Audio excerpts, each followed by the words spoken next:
มีหูเจอบุญดาลินเมืองพระเป็นเจ้าที่ดีไลปอเป็นมาในเกี่ยวกับพี่น้องกู้คือป้าพี่น้องใต้ค่ะอ๋อแล้วก็เขาย้ำมาสอนกันนายจอมแล้วก็เขามีบุญมีศูนย์ลองตั้งลูตันบุญดาที่เดเฮ็ดปอยได้เหมือนกันก็นั้นเขาก็พิดบังเขาก็ให้เขามาแล้วก็เขาก็ได้ทอมความเขาเขาขาดได้สุดต้องบุญดาเขาตั้งเนาะ Can I just pray for you and then you come เจ้าทวราพระเป็นเจ้าที่ค่ะเจ้าอันที่เป็นพระเป็นเจ้าพระเจ้าเฮาคติค่ะเฮามุนเสรีมีที่จะเฮาเสกำค่ะในวันมาในเฮาก็ไล่ทมยินนกบะตราจะเฮาอยู่ยาวก็แทงสืบกว่าเฮาก็ได้ไล่แทงเฮาก็ได้ไหวคิงบุญดาที่ได้ไล่ทมเสงจะเฮาพระเป็นเจ้าย้อนจะเฮาพิจิกก้นเหตุการณ์งานจะเฮาเสกำค่ะลุยพุ่งดันคู่วิญญาณหมดจางเจ้าย้อนจะเฮาพุยเปิดหมักตาหูจะเฮากูก็เสกำเลยเฮาก็มีเจอใครฮับที่ได้ไล่อากิวภัยใจวิญญาณบุญดาที่ได้ไล่ยังเข็นสักกับตัวในตั้งที่เฮาก็เป็นตะเป้จะเฮาสืบกว่าลองตั้งที่เฮามีบุญมีส่วนที่ได้ไล่ขวากลิ้นเมืองจะเฮาสืบกว่าพระเป็นเจ้าย้อนจะเฮาจอยเสกำค่ะเฮาก็อากูเองปึงจะเฮาเราย้อนนะมาจะเสงเจ้าเยซูคริสต์ดีค่ะอ๋อคำ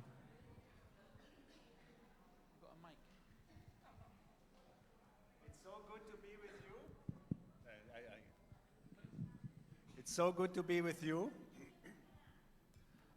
โจมนะที่ไล่อยู่โฮมโจมกันตั้งพี่น้องค่ะ The last time I attended the Shan consultation, I think was 7 years ago. อ๋อบอกที่ปูนมาที่อยู่โฮมเลยกันตั้งพี่น้องกันได้ก็เป็น7 ปีที่ปูนมาค่ะ And it has grown. It's so wonderful. เขาหันว่า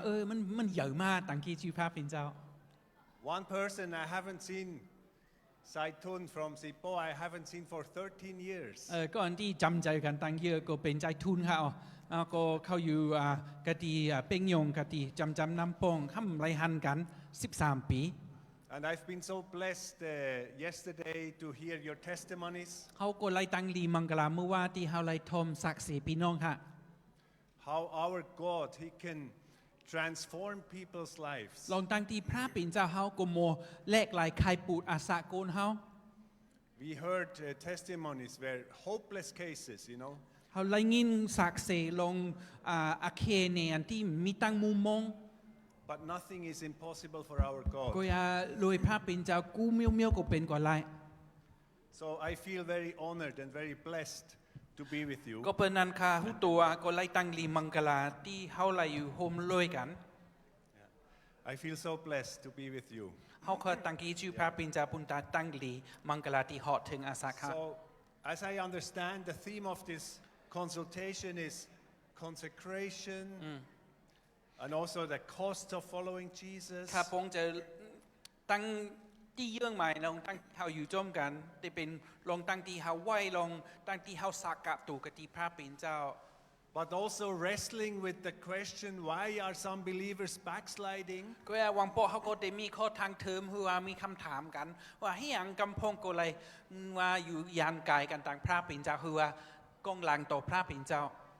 Very, very important questions and topics. อันนี้ก็เป็นคำถามที่อายุใหญ่นะFrom what we heard yesterday, the testimonies, people mostly come to faith here in Thailand, in Myanmar, because of desperation. เขาก็หันกำปนำพี่น้องตั้งหลายที่มาฮอดถึงเจ้าเยซูก็ฮอดมากก็เปิดมีตั้งตุกข้ามีตั้งหยาบผืดเป็นมาเนออาสาตูเจ้าเก่า Either addiction or sickness or spiritual อัน oppression. เตจับจ้อยเมียวคือว่าอยู่ดีคือว่ามีตั้งเจิมเปียว And often people in this place of desperation, they have an encounter with God. ในกี้กังอาเคนีที่มีตั้งหยาบผืดจะไหนพี่น้องก็เลยฮบทบตั้งเมตตาคือว่าตั้งเจ้าเยซูเขา Either they receive a healing or a deliverance or something เป็นรายที่ก็เลยตั้งยศยาคือว่าลงวิญญาณให้เหอผีก็พระเป็นเจ้าลึกกว่า And on the other hand, all of us have seen that people put their faith in Christ and after a month or two or some time they go back to their former ก็วังปก faith. เขาหันว่ากุนก็มาจูพระเป็นเจ้าหันลงเมียวที่เป็นมาก็จะเท่งโบหึงโบนานหมก2-3 เดือนก็ หายกว่าเขา It happens to us in our ministries, but it also happened to Paul in the New Testament. มันเป็นจะในเนื้อกีการงานพระเป็นเจ้าเนื้อกีการพี่น้องใต้ก็ทำการเขาหันจะนั้นในธรรมะยัมลิเมอ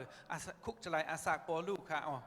And Jesus also used this parable about the different types of soil when the farmer sows the seed. คุกจะไรอุปมาเจ้าเยซูอันที่เจ้าเยซูก็สอนลองกนวางเม็ดพันธุ์เขา So that's a fact that not everyone who puts their faith in Jesus will remain strong. มันเป็นตั้งชื่ออันเจอกูก็นางเก่าที่ฮับตุงเอาเจ้าเยซูก็ได้ไล่อยู่ทอดถึงสุด At the same time, we also have a responsibility that when we explain the gospel and when we lead people to Christ, that we are careful how we do this so that they can understand the message of the gospel. เขาเจออันที่มีปุณมีส่วนลงตั้งฮอตราหรือว่าฮอละเขาเงาสตังเสื้อเปียวมีปุณพรหรือมีตาวุนที่เดโลเฮ็ดลีงามเฮอเขาเจออันที่ทอมปองใจเล้งใจอันจือมัน And we do this together with the Holy Spirit. เขาเฮ็ดหุ้มป้ากันตั้งวิญญาณหมดจังเจ้าเขา The most important thing is that the Holy Spirit touches people's hearts. เยอะสุดว่าวิญญาณหมดจังเจ้าก็ได้ตื้อหูเจอเขาเจออันที่เขาเงาสตังเสื้อเปียวได้หอดถึง He is the one that opens our hearts. มันเป็นวิญญาณหมดจังเจ้าที่พุยหูเจอกุน He's the one that convicts us of sin for behavior. เป็นวิญญาณหมดจังเจ้าที่ให้เธอเขาหูตูว่าเขามีวูดมีวาบ And He's the one that transforms our lives. มันเป็นวิญญาณหมดจังเจ้าที่แลกหลายใครปุอาสาเขาสึกกว่า And we see this Peter, the one who betrayed Jesus. คุกสไลเพเตลูลงตั้งตีโกปลายเปะเจ้าเยซู He and the others were filled with the Holy Spirit at the day of Pentecost. ที่สุดก็เพเตลูตั้งตะเปตั้งก็ไล่ฮับวิญญาณหมดจังเจ้าเหมือนวันเพนทาคอส And after the Holy Spirit came down on those approximately 120 believers, มีหมอกปากไปสาวก็เนาะก็วิญญาณหมดจังเจ้าจ้าลงมา Peter shared a powerful message. ไว้เสนั้นเพเตลูก็หมอกละความพระเป็นเจ้าเลยเอ็นแห้งวิญญาณหมดจังเจ้า And when the people who listened were really touched in their เขา hearts. เจินถมก็เลยมันตื้อเจอนะ And we read this in Acts chapter 2, 37 to 38. เอาหันจะนั้นวุฒิตุมันเจ้าขนาดลง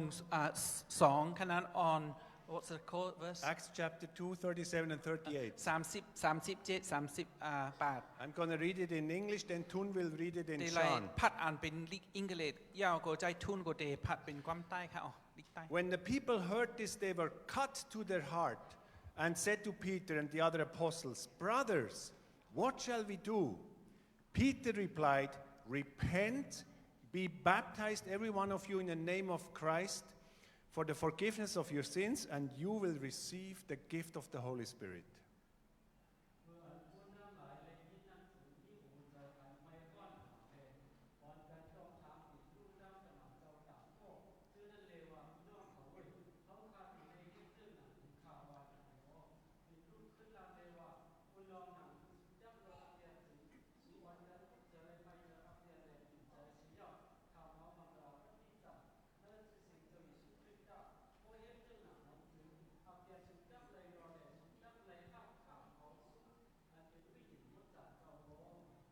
Thank you. He mentions three aspects that is part of putting our faith in Christ. มี3เปิงอันที่เพเตลูก็ฮอว่าลงตั้งที่เฮาก็ฮับตุ้งเอาเจ้าเยซูคือว่ากว่าจมเส้นตั้งเจ้าเยซู The first aspect is to repentance. โลคุกจะลายไม่เจออาแปดปิ้นเจอ And what that means is we ask forgiveness for the things which we have done wrong. We ask forgiveness from God and also from people. เฮาย้อนพระเป็นเจ้าปล่อยหลอดอูดอาแปดเฮาห้ำกาเพื่อเฮาก็ผิดกันตั้งเปิ้นเฮาก็ย้อนเฮาเปิ้นตั้งก็ปล่อยหลอดเฮาป้า And then sometimes we also have to make restitution. วางโปะเขาเฮาก็ยำเฮ็ด อย่างพิษตัวเปิลเฮาก็โลเกลิลองตั้งที่เฮาก็ลักเอาคือว่าให้อย่างที่แมนเมลตัวเขา For example, if we have stolen something in a shop, สังว่าเฮาก็ยำลักเอาโคกะตีแสง sometimes the Holy Spirit in us วิญญาณโมจังเจ้าวังโปโกเตเฮ็ด causes us to go back and to say we are sorry and to pay back. เฮาก็เปลี่ยนกว่าขึ้นกะตีเขาเจินที่เฮาก็ลักโคกว่าแล้วก็เฮาก็กันโตเขา So that's one, to ask for forgiveness, receive forgiveness. ย้อนตั้งปล่อยหลอดฮับตั้งปล่อยหลอด Sometimes to make restitution. วังโปเฮาก็โลเฮ็ดมิวที่เกลิลองดังที่เฮาเฮ็ดมา But then also repentance means to turn around. If I walk in this direction, it means to stop and to turn around. มันปองว่าคุกจะลายไม่จะอาเปปองว่าเฮาก็กว่าเฮาก็ปูตังเฮาก็ยามกว่าตั้งในกว่าเฮาฮู้ตูแต่เร็วเฮาก็เตกว่าตั้งในเขา So it means to stop doing the things which I have been doing, the wrong things. เมื่อวันที่รีมงามที่เฮายำเฮ็ดเฮาดูกึด And to follow Christ. แล้วก็เฮารู้จมใครเจ้าเยซูเขา So these are the aspects of repentance. อันนี้ก็ตั้งปุเจอเมอลองตั้งตีเด็กคุกจะลายไม่จะอาเปะมันปองจะไหนมันอติเปจะไหนเขา And then part of repentance is that we take baptism. แทงเมียวเฮาก็เลยคำมังกรบับที่จำ Now baptism is a symbolic act. มันเป็นบุงหังไหว It's that like Jesus died for our sins, เหมือนเจ้าเยซูตายปุงตาวูดอาเปะเฮา we die to our old sinful life. เฮาก็ตายต่ออาสะเก่า So we go down into the water, we are buried, จุ่มน้ำเฮาก็ลงในน้ and then God raises us up ำแล้วก็ in Jesus to a new life. พระเป็นเจ้าให้เฮาลุกเซกตีตั้งตายขึ้นลิบมามีอาสาลิบขึ้นแทงเนอเจ้าเยซูเขา And we can read about this in Romans chapter 6. เพื่อใครพัดด้วยลงในก็มีในลิโรมาขนาดหลวง6เขา And Paul also wrote about it in Colossians chapter 2, ยาวในลิโคโลเซขนาดหลวง2 11 to 14. 11ถึง14เขา So there he says, your whole self ruled by the flesh was put off when you were circumcised by Christ, having been buried with him in baptism in which you were raised with him through faith in the working of God who raised him from the dead. When you were dead in your sins and in the uncircumcision of your flesh, God made you alive with Christ. Maybe you can.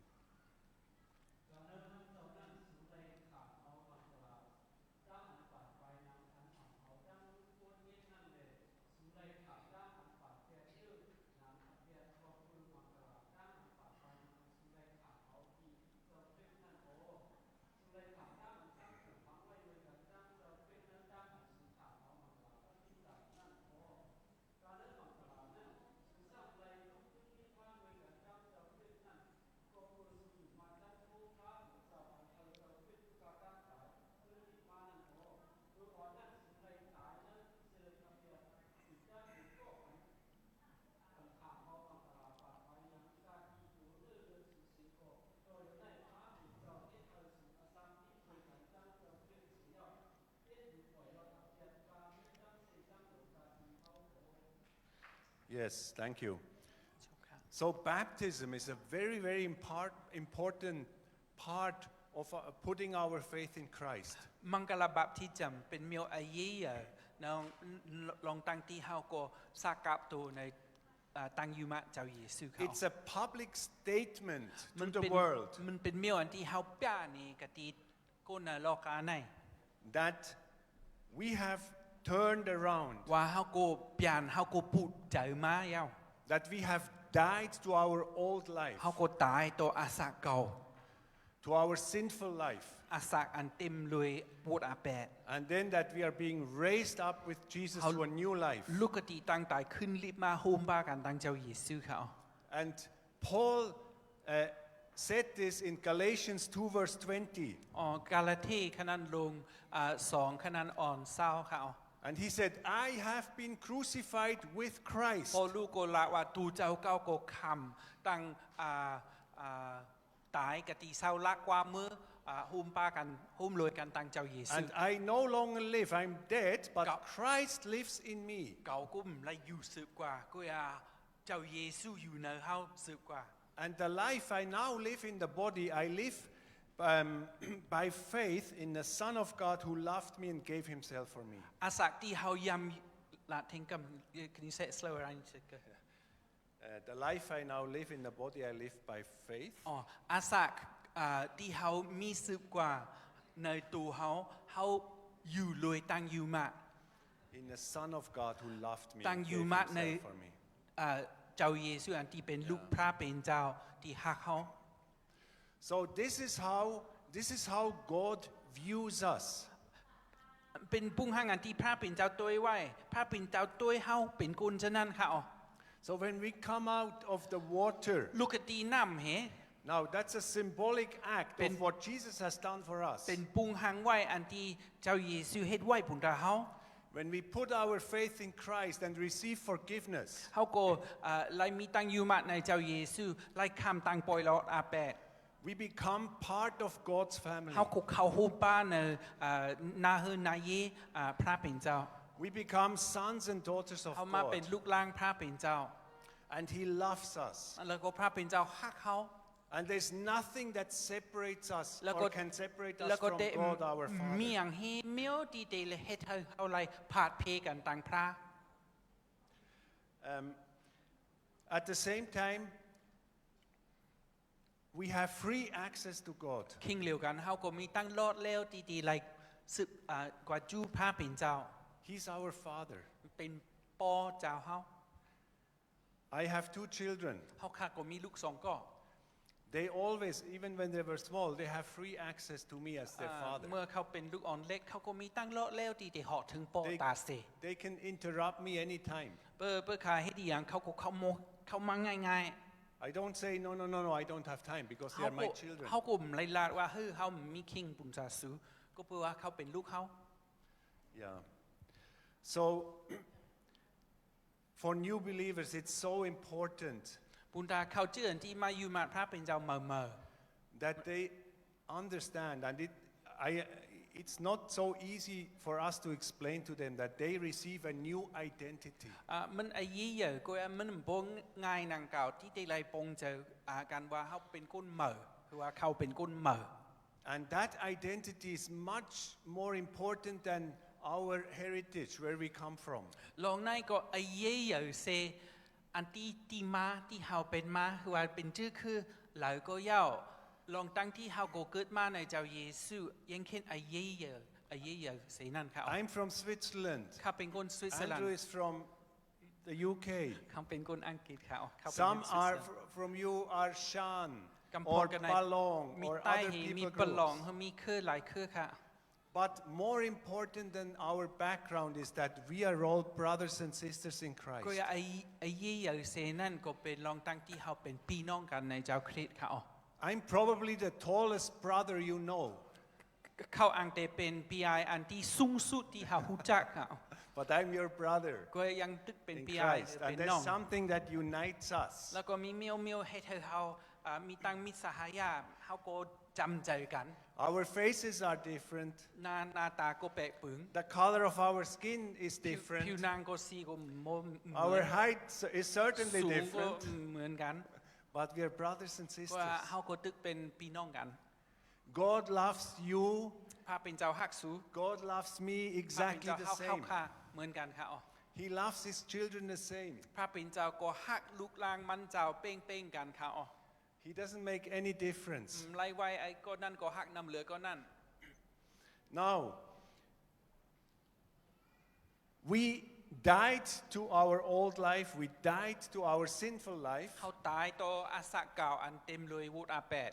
At the same time, we still have the ability to sin, ก็ to อีก make wrong คิงเหลียว choices. กันเขาก็ตึกโมบเฮ็ดพิษอยู่ Or any of you, since you received Jesus, has any of you never sinned since then? ถามด้วยว่าจงมีพลังกันในที่ฮับตุงเอาเจ้าเยซูเย้ากลมยำเฮ็ดพิษเสืบมาจงมีพลังมีเหตุผลนะ I would like to see. I would like to meet you, any one of you. ใครทบเหมือนกันเพื่อมีสังวามีพลายที่ไปเฮ็ดพิษเจมมือเขาหับตุงเอาเจ้าเยซู All of us, we fail at times and we make wrong choices. เมียวที่เขาเต็บตัดใจเขาก็วนพิษเฮ็ดหลายเมียวค่ะ Or we don't do the things which we should do. ว่าเมียวอันที่เขาทุลีเฮ็ดทำเฮ็ด And when that happens, the best place is to immediately run to Jesus. คิงที่เขาเฮ็ดจังไหนเขาโลเฮ็ดอย่างเขาโลฮิบสุดกว่าจูเจ้าเยซูค่ะอ๋อ And we read in 1 John chapter 1 verse 9. 1 โยฮันขนาดลง1ขนาดอ่อนเก่า There John writes, if we confess our sins, โยฮันก็กล่าวว่าเพื่อเขาตรงปันวุฒิอาเปตเขา He is faithful and just and will forgive us our พระเป็น sins เจ้าซื่อตัวยาวโกเตปอยลอดเขา and purify us from all unrighteousness. เฮาเฮาหมดจังเฮาเฮาซื่อต่อ You อ่าน can มันลี read, yes.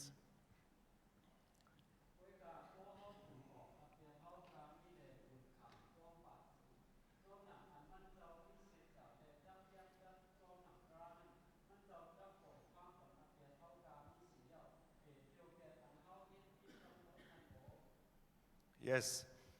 So it's like when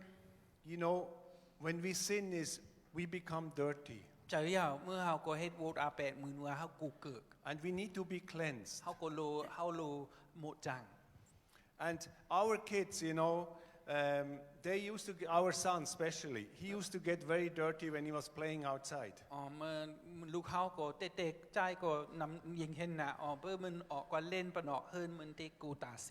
Then when he came back to the house, we told him, no, we don't want you anymore since you're dirty. Go out of the house. เปลี่ยนมากะตีเฮินเปลี่ยนมากะตีเฮินแล้วก็โปไม่ก็เราอย่ามาเฮาคุมใครเฮาซูมาน่ะกว่าตา You're dirty. Go clean, get clean, cleansed and then come. No, we never said เฮา that. ย้ำว่านั้นให้ปอกค่ะ We said, come. เฮาก็ละว่ามาจู Then we took off his แล้ว clothes. ก็เฮาติโทษครูเขา We washed the clothes. เฮาก็ติซักครูเขา We put him in the bath and gave him a เฮา bath. ก็ติอาบน้ำปัน So we dealt with the dirty clothes, with the dirt. ลงตั้งอันกูเกิดในเฮาก็หับปุนพรเจ็ดเฮอหมดจังเขา But we always received him ก็ as เฮาก็ our หับต้ son. นเขาตาเซก็ The เพื่อ same เขาเป็น thing. ลูกเขาปุ้งหังเดียวกัน Cleanses our dirt, พระเป็นเจ้าเฮ็ดเฮาหมดจังเขา but he never rejects us พระเป็น as เจ้า his children. พระเป็นเจ้าไปเปตเฮาก็เพื่อเฮาเป็นลูกมันเจ้าเขา And so often when I was younger, sometimes when I did something wrong, maybe had bad thoughts or just did something wrong, sinned. เมื่อกูปอกที่มือคาหนุ่มๆอยู่ก็เพื่อสังวาคามีวุฒิอาแปดเฮ็ดพิษ I felt very bad and I felt very much ashamed. เจิมเปียวลิอายนะอ๋อ And the first thought that came to my mind was, God doesn't love me anymore เมื่อวันที่เขาวุ่นอนตั้งว่าพระเป็นเจ้าก็ได้ฮัก because I sinned ก็ against เปิด him. คาเฮ็ดพิษ And then I started to kind of like hate myself, แล้วก็ที่สุดก็ใครจ้างตัวเจ้าเก่าอี Why am I so bad? อย่างเฮาเป็นจังไหนเฮาก็ลีเซอีทฮะ And I thought if I put myself down, God will be happy. คำว่าเพื่อขาดทางเล็กตัวเจ้าเก่าพระเป็นเจ้าเตสือเปียวคือว่าเตเปียวเจ้า But then also there's so much shame. Instead of running to Jesus to be cleansed, I ran away from him. ปุงหังนั่นเพื่อขาเฮ็ดพิษตั้งลีอายนั่นก็ไม่ไรเฮ็ดเธอขาซึกใครสุจัจูพระใครยิ่งเห็นใครกว่ากายค่ะอ๋อยันกันต่างพระ And I felt first I have to clean myself and then slowly I can come back to God. โอ้ข้าใครเห็นนั้นค่ะข้าเต็มเฮ็ดเขาเป็นปุงหังไว้ค่ะข้าโม So then, ข้าเต็มโมลูกค่ะ maybe after a week I could say, Lord, I'm sorry, I'm so bad, please forgive me. โอเคอู้เนาะว่าพี่อ๋อข้าเต็มจำเฮ็ดนะเมื่อข้าเฮ็ดพิษข้าเต็มมือว่าอยู่ใกล้กันต่างพระเป็นเจ้าแล้วก็วุ่นว่าข้าลูกำแก้งข้าลูเฮ็ดลีงามยาวกว่าดีไหลซึบกว่าจูพระข้าเฮ็ดจะไหนเต้ก็ข้ายาเต้ว่าดีข้าจูข้ายังลีอายอยู่ก็ตั้งลีอายก็เฮ็ดข้ายันกันต่างพระเป็นเจ้ามันได้สุดจะจูพระ From the moment we sin against God, we do something wrong, Jesus is waiting there with open arms for us to come to him. เจมือเฮาก็เฮ็ดผิดเมียวพระปิ่นเจ้าเยซูเปิดเลยดีอาแขนมันเจ้า We don't need to wait 1 week or 1 month. We don't need to hit ourselves. มรู้เปิด1 ปะ 1 เหลือนเฮามรู้จังตูเจ้าเก่า The best place is to run to Jesus and ask him, please cleanse ดี me. สุดเฮาสุดกว่าจูพระเจ้าเยซูแล้วก็ย้อนมันเจ้าเฮ็ดให้เฮาหมดจัง And then to take off these dirty clothes. อันโคเล้งอันที่กูเกิกนั่นที่เดเอาที่เดถอดแปะ And to put on clean clothes. ที่เดไลเซอร์โคเล้งอันหมดจังอันเลียนงาม And we read about that in Ephesians chapter 2, verse 22 to 24. ขณะนั้นเอเพสขณะนั้นลง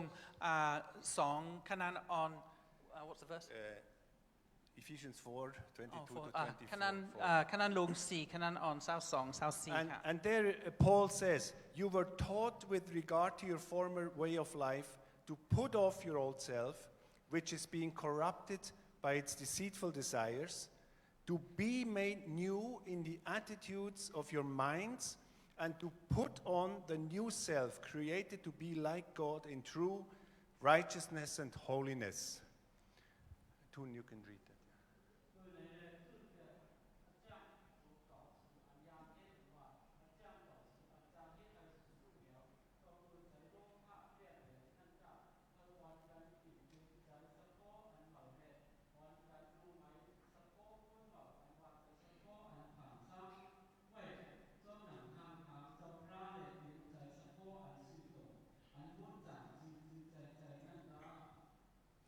So part of repentance, ลองตั้งคุกจะไลไม่จะอาแปะ part of dying to our old ลอง life ตั้งที่เฮาตายตัวอาสะเก่า is that we take off those sinful habits, we put them down, เฮาก็แปะเมียวอันที่เก่าเฮาก็แค่มันไว้ and that we put on new clean เอา clothes. โคเล้งอันเหมออันแคมอันหมดจังแล้วก็มาทับเส And then here it says, also in verse 23, to be made new in the attitude of your mind. อ๋อแต่อันมันแทงแหละ Verse 23, sorry, yeah.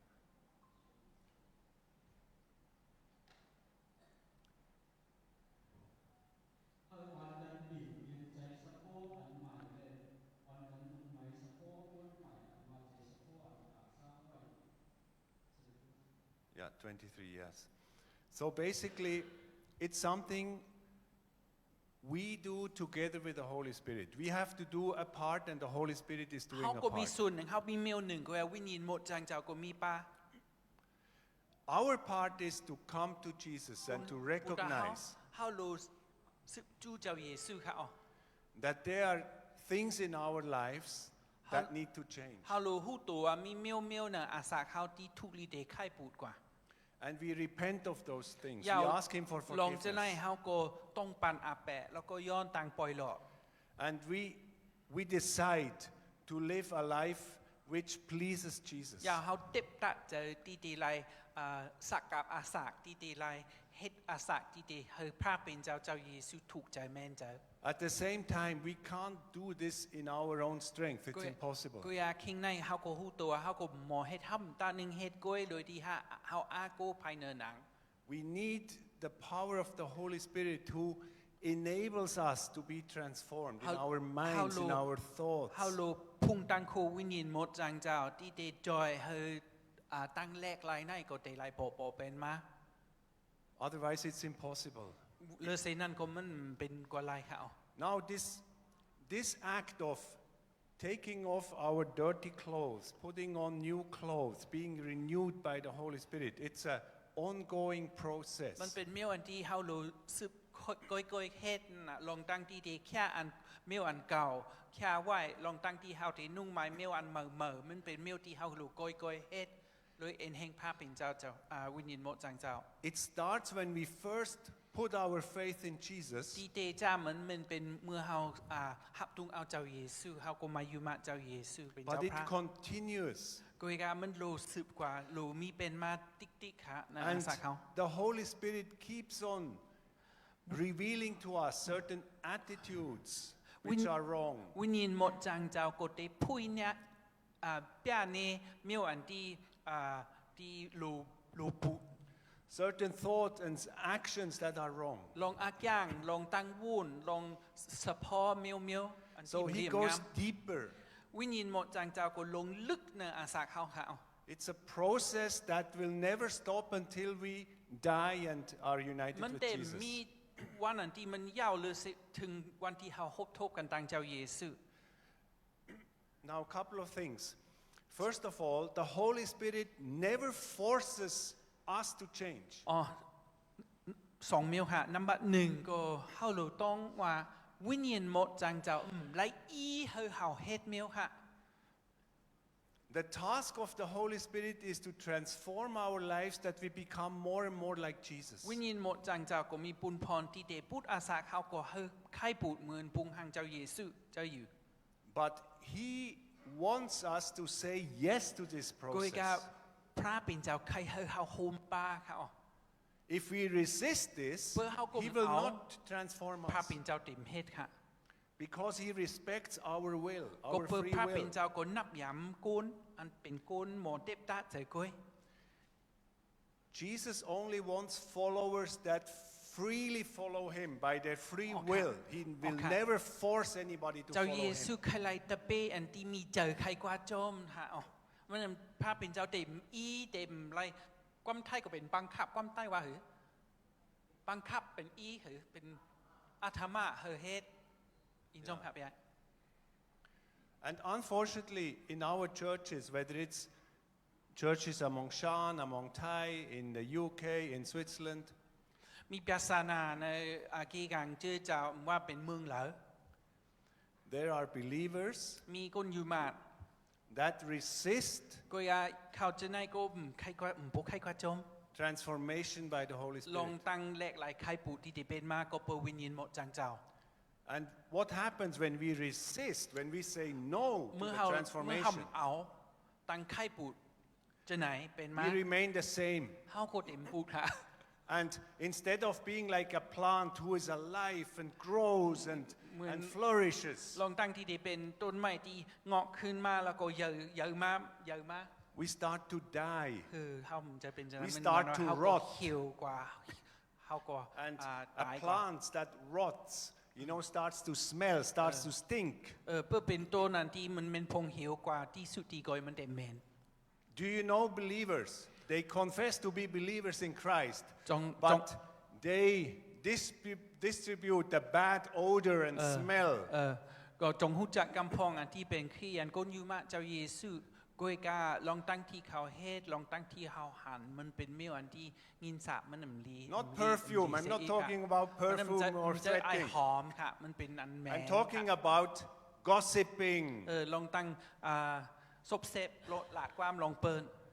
unforgiveness, ลองตั้งที่ปล่อยโลดพลายให้ปอก bitterness. ลองตั้งที่มีจะขุม These kind of things. มีจะไหน Not being open to be transformed. จำผุยที่ตีไรคำตั้งไข่ปูดเป็นมา Have you seen believers in your church จ like ง that? ย้ำทุบตะเปเจ้าเยซูปุงหังในเสปอกเนี่ย It happens มัน because มีอ๋อ the Holy Spirit waits for us to say yes to the ก็ปัววิ transformation. ญญาณหมดจังเจ้าเมนพงเปอร์เฮาเขาพร้อมที่ดีกว่าจอมอาลู But มัน the เจ้า other thing is also true. If we say yes, change me, Holy Spirit. กุยกาปุงหังเหลวกันเพื่อเฮาละเพื่อเฮาพระเป็นเจ้าเพื่อเฮาก็หับเพื่อเฮาก็พร้อม He will do His work in us. วิญญาณหมดจังเจ้าเตเฮดอ๋อ He will answer our prayers. เตไลทอมงินและเตไลตอบความสุดตองเฮา It takes time. มันจะเข่งอ๋อ It's not the instant มัน change. จะเป็นเมียวที่เป็นมากำเหลวค่ะ My prayers are often 2 or 3 words. ตั้งสุดต้องค่ะเปิดละสื่อตั้งสุดต้องค่ะกำนำมึงว่า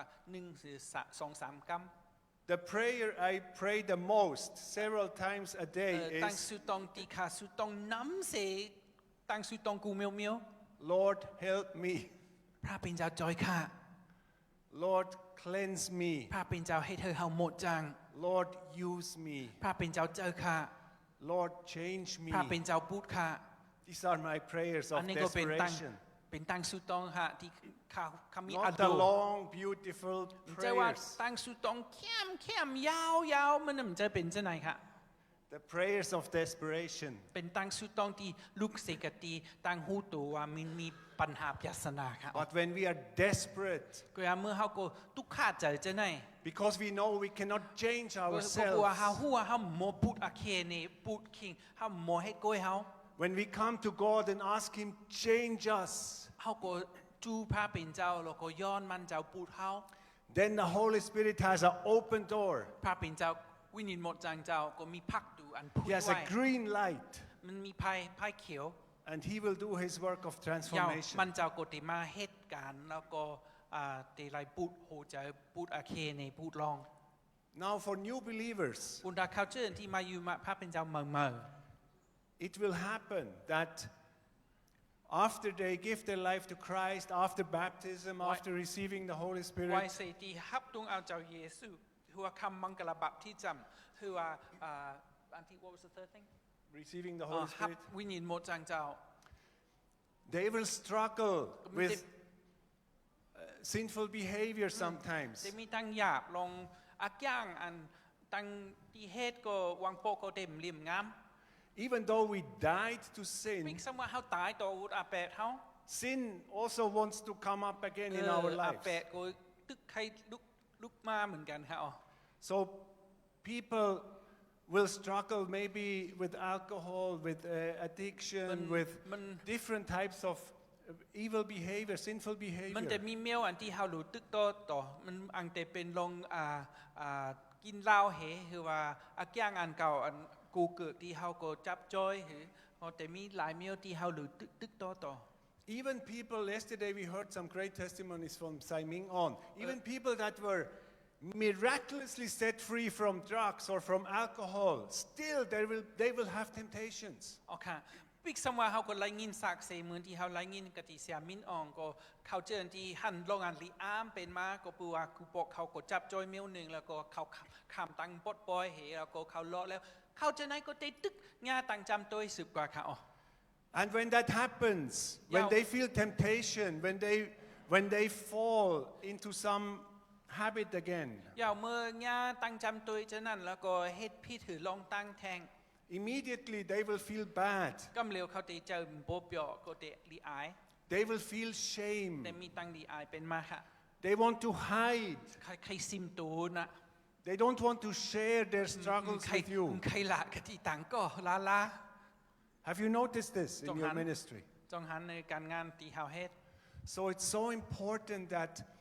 we find a way to address these things, to talk with new believers about temptations and sinful ก็นั้น behavior. เพื่อเฮาเป็นคนเฮ็ดการงานพระเป็นเจ้าเฮามีเฮาก็รู้เป็นคนที่ปองใจในฮะแล้วก็เฮารู้มีใจที่ใครกว่าจู้ก็ทอมแล้วก็อุบกันตั้งเขาเจอที่ไลมีตั้งหยาบลองตั้งจำตัวจะในเขา It also means that we ourselves have to be transparent and open that we also have certain struggles. เฮาก็รู้โมหู้ตัวหลอกพร้อมติติลาดกะตีตังก็เฮาก็ง่าตั้งจำตัวหนังเก่าเฮาก็ไม่ตั้งหยาบอยู่ฉะนั้น So we have to create a safe place where they feel safe to share their struggles. ก็เป็นนั้นเฮารู้มีตีในตั้งที่เฮาเป็นเจอเจ้าเฮาโกนก็โมมีตั้งเลาะแล้วที่เดพุยนี่ปยาสนาต่างๆที่มีเนอาสาตูเจ้าเก่า And you know how we can stop this? เฮาก็ติกึดนั่นชื่อ If they take all their courage and share something with us, a struggle. เปิด Maybe they drank alcohol, got drunk. เปิดปีน้องก็มีตั้งหัดหานที่เตปยาที่เตไลตรงปันที่เตไลพุยนี่ปยาอุปมาก็มีตึกมีปยาสนาลองตั้งกินเหล้าเห It's very important how we react when they มัน share ไอ้ something เย่ in เพื่อพลาย confidence ก็ with เฮ็ดไหน us. มันไอ้เย่ว่าเฮาก็เขาเจอที่ไลทอมเฮาก็มึนหือต่อเขา So if, let's say, a new believer, you're a new believer and you share that you fell back into อุป alcohol. มาเฮาก็เป็นคนที่อยู่มาพาเป็นเจ้าเหม่อแล้วก็ค่ากินเหล้าแทงก็แล้วก็ค่า ก็ละกะทิเสียว่าข้ากินเหล้าแล้วก็ No เขาตุ้ยว่าเหมือนว่าเขาชกตายเป็นตาย This is นะ terrible มันใครป้องใส่ขา How คือจะ could ไหน this happen ที่ยังเป็นมาเป็นจื้อค่ะ Don't you know better that you สู้ shouldn't เจ้า drink หูเนี่ยอีว่าทุลีเดกินเหล้า Did you hear he said he was a new หลัง believer ที่ he กรรม felt การ bad คอมมิตี้แทงก็ว่าจงอะไรงี้ฮะไอ้ก็ไหนก็มันกินเหล้า Have อ you ยู่ heard เสียกว่า He กว่า said ตัว he จื้อ was a เจ้า believer a true believer now he ก็ไหน fell ก็ back เป็น into คนอยู่มาภาพ alcohol เป็นเจ้าก็แต่เลี้ยวในมันกิน this is เหล้านะ terrible เฮ้ย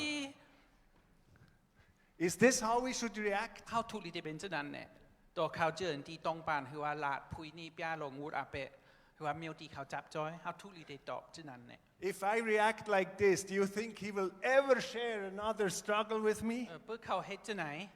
จงทั้งว่าเขาคาเตป้านี่ตัวเขาสืบกว่าเพื่อเขามีปัญหา What do you think ที่กูจื้อ Never ever เต็มลาเทเต็มลาค่ะ What would be a better way เพื่อนั้นลอกไล่อันที่หลีที่เขาทุลีเฮ็ดก็จะเป็นจื้อ Thank you brother that you shared this ค่ะ with อี me จมค่ะ I love you เอาเล่าบอกเนาะ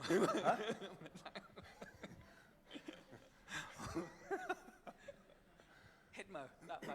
I love you หักมันเป็นผลลัพธ์ว่ามันหักเขา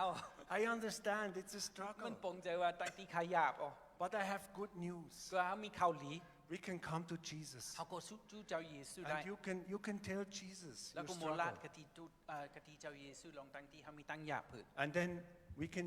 read that verse from 1 John 1 verse 9 แล้วก็เขา again. โดยธรรมะย่ำลิ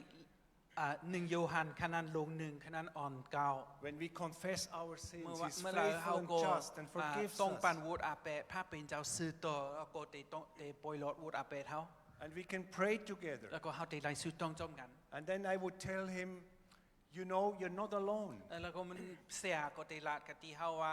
มันหนึ่งใจว่าเขาก็ที่มีพิาสนา I'm with you in this เขาก็ struggle มีตั้งหยาบเหมือนกันค่ะอ๋อ if it happens again please or if you have temptation เปิด please งานตั้ง immediately จำด้วยเปิด call มี me ตั้งหยาบแทงโทรหาคือว่ากับซึบมา together with the help of the Holy Spirit จมกันเขาก็เตซึบว่าเฮ็ดจมกันเลย We can เฮง overcome วิญญาณหมด this จังจะเขาก็เตไล่หันถึงทั้งเป้แหน่งเขา you know it's so important that new believers feel ไอ้เยอะจ้าเฮ้ยคนที่มาอยู่มาพระเป็นเจ้าเมาก็หู that ตัว we accept ว่า them เขาก็หับต้นเขา that we understand their เขาก็ป้อง struggles เจอเขา that we don't condemn เขา them ก็ไม่ไล่จี้เขา that we are with them เขาก็อยู่จม through เขา the struggles ในเกกังตั้งหยาบผืดจะไหน and you know I think the number one killer of trust เมื่อวันที่เฮ็ดให้เขาก็ยุ่มใจกัน is gossip เป็นลองซบเซฟลาดกะตีลองก็ในกะตีต่างก็ we have failed so much as believers with our gossip เมื่อวันที่อันนี้ก็เมื่อที่เฮาเฮ็ดเนี่ยเจ้าจะในก็เป็นลองที่ริมงามเต้ๆว่าเขา when he shares with me in confidence and then next day the whole เพื่อ church สังวา knows คาลาดกะตีก็ในแล้วก็มาพุกก็ในก็ลาดกะตีต่างก็เนี่ยเจ้า or the whole village knows คือว่ากูในวันกูในก็ฮู้ลองหมดค่ะอ๋อ yeah that has to stop อันนั้นก็ลุกขึ้นค่ะ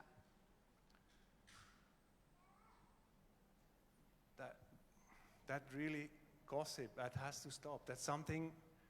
the Holy Spirit is knocking on some of your hearts some doors เยอะก็อยู่มากำพงก็ในก็มีปริศนาจะไหนว่าแล้วก็วิญญาณหมดจังเจ้าเป็นพงลาดกะที่เฮากำพงลองตั้งที่เฮาใจลิ้นเฮาลองตั้งที่ตีลาดลองเปิดต่างก็กะที่ต่างก็ที่เฮามีอาควางลาดเยอะก็อยู่มากำพงก็ในก็มีปริศนาจะไหน people who gossip believers who gossip คนที่อยู่มาที่เฮ็ดจะไหน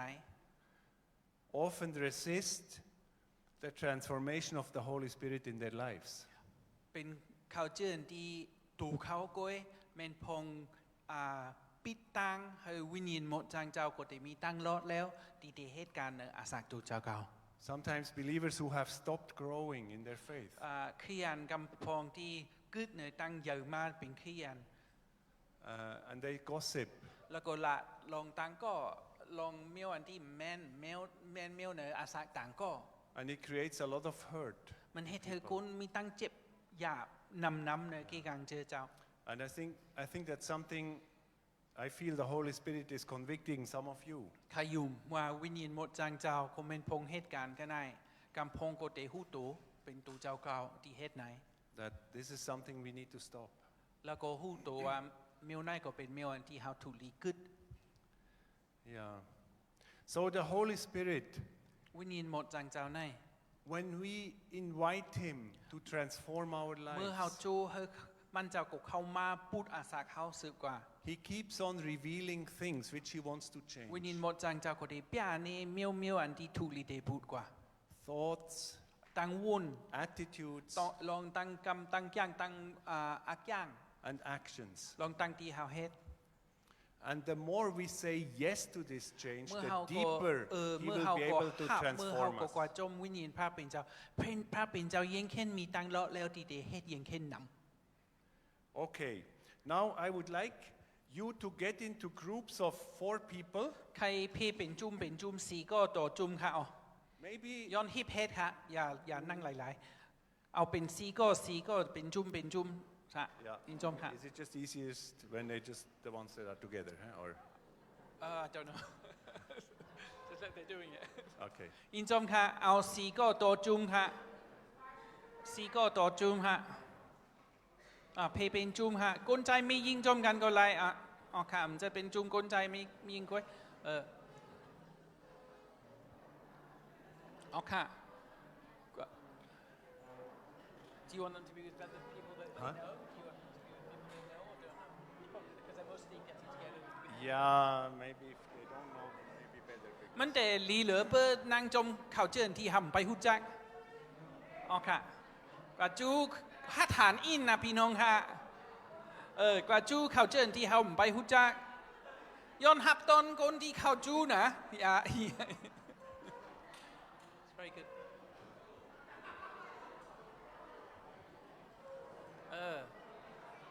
อย่าปิดจุ้มนะ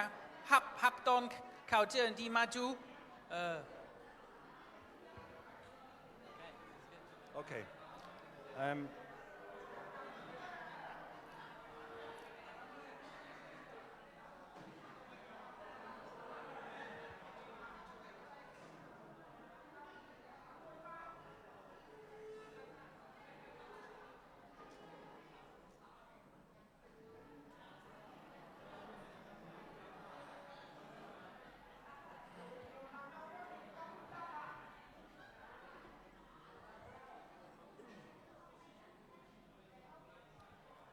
So first discuss, maybe write down the questions. Okay, okay. Have people backslidden in your ministry? ถามอุบกันว่าจงมีพลเนกีกังที่เฮามีที่กงลังต่อพระเป็นเจ้ามาจงยำหันคนกงลังต่อพระเป็นเจ้าจงยำหัน And why? What are the แล้ว reasons? ก็ถามกันว่ามีอย่างพองที่เฮ็ดเธอกุนโกกงลังต่อพระเป็นเจ้าจงบ้องเจอเนาะในกีกังที่เฮาอยู่จงพี่น้องก็มีตังหันกำพงก็ไหลกงลังต่อพระเป็นเจ้าสังว่ายำหันกุนที่ยำกงลังต่อพระเป็นเจ้ามันมีอย่างที่เฮ็ดเธอเขากงลังต่อพระเป็นเจ้า And also in your church, in your ministry, do new believers feel free to share about their struggles? ในชื่อเจ้าอันเขาเชื่อที่มาอยู่มาเมื่อจงเขามีตั้งโลดแล้วที่เดียบเนลองตั้งหยาบในอาสาเขา Or do they feel ashamed and they hide their struggles?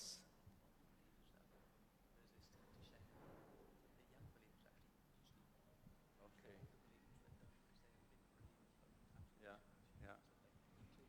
Yeah.